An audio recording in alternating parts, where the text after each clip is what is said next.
Pagbabawalan ng manghuli at maniket ang traffic enforcers ng mga LGU sa Metro Manila. Alinsunod yan sa utos ng Korte Suprema.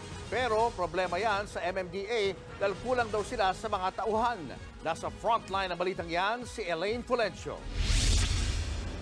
Bilang na raw ang araw na pwedeng maniket at manguha ng lisensya ng traffic violators ang mga local traffic enforcers sa Metro Manila. Ipinawalang bisa na ng Korte Suprema ang ordinansa ng 15 LGU sa NCR na nagbibigay sa kanila ng kapangyarihang mag-issue ng Ordinance Violation Receipts o OVR.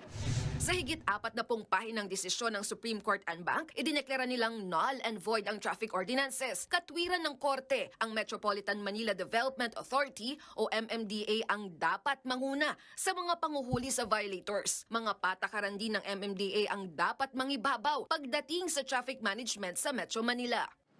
Taong 2006 pa pinitisyon ng ilang tsuper at operator ang